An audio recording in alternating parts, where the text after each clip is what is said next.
आज सदाचार समिति की मीटिंग यहाँ पर थी। मैंने अपना पूरा पक्ष रखा और ये भास्कर ने भी स्वीकार किया था कि ऋतु बनावत से कोई बातचीत नहीं हुई, लेकिन फिर भी वो लगातार ऋतु बनावत को जनता की नज़रों में कोशिश कर रहा है आरोपित करने की, और इतना होने पर भी वो बाज नहीं आ रहा है।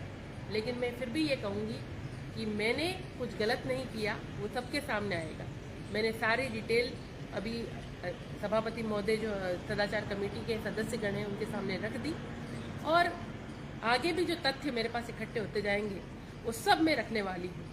सदाचार समिति तय करेगी कि आगे जब भी मीटिंग होगी बुलाएंगे तब भी हम रखेंगे। आज मैं मोटा मोटा अपना सारा पक्ष रख के आई हूँ कि मेरे सामने कोई बातचीत नहीं हुई। मैं बिल्कुल पाक साफ हूँ क्योंकि मैंने कुछ नहीं किया। मेरे खुद रिपोर्टर ने, जो रिपोर्टर तथाकथित था, उसने भी स्वीकारा, आपके दैनिक भास्कर ने भी स्वीकारा, जो अखबार है उसने भी स्वीकारा, लेकिन फिर भी लगातार जनता की नज़रों में मुझे मेरी छवि खराब करने का प्रयास लगातार किया जा रहा है।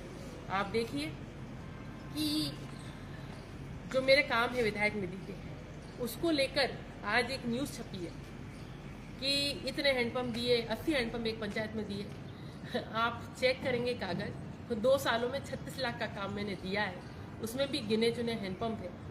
और ये जो प्रयास किया जा रहा है, अभी भी वो लिख रहा है कि कमीशन मांगने वाली। अरे तुमसे कोई बात नहीं हुई, तुम खुद स्वीकार रहे हो अपनी ही बात को, तो अपनी ही बात पर टिके तो रहो कि तुमसे कोई बात की या नहीं की।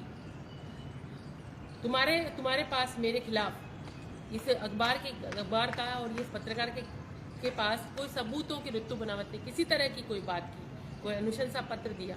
केवल आपसे इसलिए बात की गई कि आप इतनी दूर से आए, तो ये कहा गया कि ठीक है, जो सामान्यतः एक राजनेता कहता है उसी तरह कहा गया कि ठीक है, आगे देखेंगे, मैं तैयार हूँ, आपके लिए आपका काम करेंगे। तो इस बात को घुमा फिरा के जो आपने प्रस्तुत किया है उसके लिए आपको खामियाजा भुगतना पड़ेगा। जनता सब देख रही है, सब जान रही है। किसी को बदनाम कर कर इतना पाप की गठरी अपने सर पर मत बांधिए। और मैं तो ये कहूँगी कि हमेशा जनता की बात उठाती थी, आप कितनी कोशिश कर लो, जनता मेरे साथ है, जनता का आशीर्वाद मेरे साथ है, और गिरिराज धरण न्याय करने के लिए बैठे हैं। आपका भी न्याय होगा और मेरा भी न्याय होगा। किसी को मैंने लेटर दे दिया है कि आप सीबीआई की जांच इस प्रकरण की कराएं। इस सब मामले में मैं सरकार से निवेदन कर चुकी हूँ, मुख्यमंत्री जी से, अध्यक्ष जी से भी निवेदन कर रही हूँ पत्र के माध्यम से। मैं आज दे के आई, पर अध्यक्ष जी से मिलना नहीं हुआ, लेकिन मैं दे के आई कि आप करिए ताकि दूध का दूध पानी का पानी हो, और सरकार लिखे कि सीबीआई की जांच कराओ, जिससे पता चले जनता को। और एक जो राजनेता का प्रोस्पेक्टस खराब करने का जो एक उसकी पूरी, मेरी ही नहीं, पूरे राजनेताओं का जो धूमिल करने का प्रयास इस अखबार ने, इस आपके पत्रकार ने किया है, तो लोगों के सामने आना चाहिए कि ब्लैकमेलिंग का क्या खेल चल रहा है, क्यों ऐसा किया जा रहा है, क्यों टारगेट लोगों को किया जा रहा है, कि ब्लैकमेलिंग के पीछे उनकी क्या मंशा है। मैंने भी कहा कि अभी कुछ चीज़ों की रिपोर्ट्स आना बाकी है, मैं भी तथ्यों का संकलन कर रही हूँ, तो मैंने उनसे समय मांगा है कि कुछ समय मुझे दिया जाए उन रिपोर्ट्स के आने का। उसके बाद जो भी समय वो देंगे, अभी समिति निर्णय करेगी कि कितना टाइम देना है तीनों विधायकों से, क्योंकि मेरे से अभी बात हुई, अभी और विधायकों से बात चल रही है, तो उसके बाद वो बताएंगे। जैसे समिति में हमसे कहेगी कि इतने दिन बाद देना है, जब देना है हम और सबूत इसके पेश करें। जी, मैंने विधानसभा अध्यक्ष जी से अभी, क्योंकि वो तो अभी मिले नहीं थे, लेकिन मैंने एक पत्र के माध्यम से अपनी बात रखी कि इस पूरे मामले की, क्योंकि प्रश्न चिन्ह लगाना आसान होता है, कलंक किसी पर लगाना आसान होता है, उसको हटाना मुश्किल होता है। तो जो दूध का दूध और पानी का पानी वो होना चाहिए। तो मैंने अध्यक्ष जी से मांग रखी कि आप सीबीआई के थ्रू सरकार को निर्देश दें कि सीबीआई के थ्रू इसकी जांच की जाए। आपसे पूछा क्या क्या गया? उन्होंने मुझसे पूछा कि ये जो खबर छपी उसमें आपका क्या रोल है, तो मैंने उनको सारा वाकया जो हुआ वो सुनाया। मैंने ये भी बताया कि ये वीडियो में कई बार एडिट है, उसकी भी ये रिपोर्ट आ जाएंगी।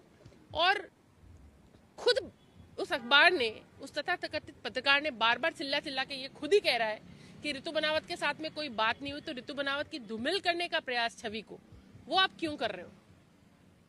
और एक बात और मैं आपको क्लियर करना चाहती हूँ कि विधायक निधि खर्च करने का भी एक गाइडलाइन है। विधायक निधि किसी भी मद में खर्च नहीं हो सकती, उसकी एक गाइडलाइन है और वो गाइडलाइन मैंने नहीं बनाई है। मैं तो पहली बार की विधायक हूँ। जिस घर में मैं रहती हूँ उसका एक दरवाजा हमारे गांधी सेवा सदन के सामने खुलता है, जो कि आजादी के बाद से बहुत पुरानी इकाई खादी की मेरे विधानसभा क्षेत्र में है। मेरे एड्रेस में भी आप देखेंगे तो गांधी सेवा सदन, क्योंकि इस कॉलोनी को ही जाना ही उसके नाम से जाता है, और वहाँ के लोग मेरे वोटर हैं। अगर वो किसी काम के लिए मेरे पास आए तो मुझे उनको काम देना है, क्यों नहीं देना है। और जब पीएम मोदी जी, सीएम साहब, सब लोग खादी के प्रोत्साहन की बात करते हैं, तो पहली बात तो वो गलत नहीं है। अगर गलत काम होता, मेरा तो अनुशंसा करने का काम है कि मैं किसी विकास कार्य के लिए, कोई अच्छे कार्य के लिए अनुशंसा कर सकती हूँ। इनका इम्प्लीमेंटेशन भी सरकार का, प्रशासन का है। तो आप विधायक निधि की खूब जांच कराएं, कहीं मैं गलत हूँ, मेरे खिलाफ कार्रवाई हो, और मैं गलत नहीं हूँ तो उस पत्रकार को छोड़ा नहीं जाना चाहिए। ये मेरी, क्योंकि ये आप सब पर भी प्रश्न चिन्ह है। आपने ब्लैकमेलिंग का जिक्र किया। देखिए, मैं आपको बताऊं कि वो पत्रकार जब मेरे सामने आया था तो उसने मेरे से, जिस आम व्यक्ति बनकर आया, और उसने मेरे से बार बार ये कहा कि कई विधायकों के पत्र हैं जिनके साथ हम काम कर रहे हैं, और एक इतनी मोटी फाइल उसके हाथ में थी। एक विधायक का पत्र तो उसने दिखाने की भी कोशिश करी, पर मैंने उस पर ध्यान नहीं दिया कि किस विधायक का पत्र है। वो लगातार कह रहा था कि मैडम देखो, इतने सारे विधायकों का पत्र है। जब इतने सारे विधायकों का पत्र उसके पास है तो सिर्फ मेरा नाम क्यों, या दो जो अन्य विधायक है उनका नाम क्यों? तो कहीं ना कहीं, क्योंकि ये नए विधायक हैं, उनके एक्सेप्ट जो दोनों विधायक है वो अपनी बात रखेंगे, बट मेरा ये है कि मैं नई विधायक हूँ और अच्छे से काम कर रही हूँ, तो कहीं ना कहीं उसको टारगेट दिया हुआ था कि इनको आप फंसाने की कोशिश करो। लेकिन वीडियो अगर आप सबने देखा है तो आप साफ साफ उसमें दिखाई दे रहा है कि ऋतु बनावत का क्या फॉल्ट है, आप सबको साफ साफ दिखाई दे रहा है। तो फिर भी मेरा नाम घसीटा जा रहा है, तो ये ठीक नहीं है।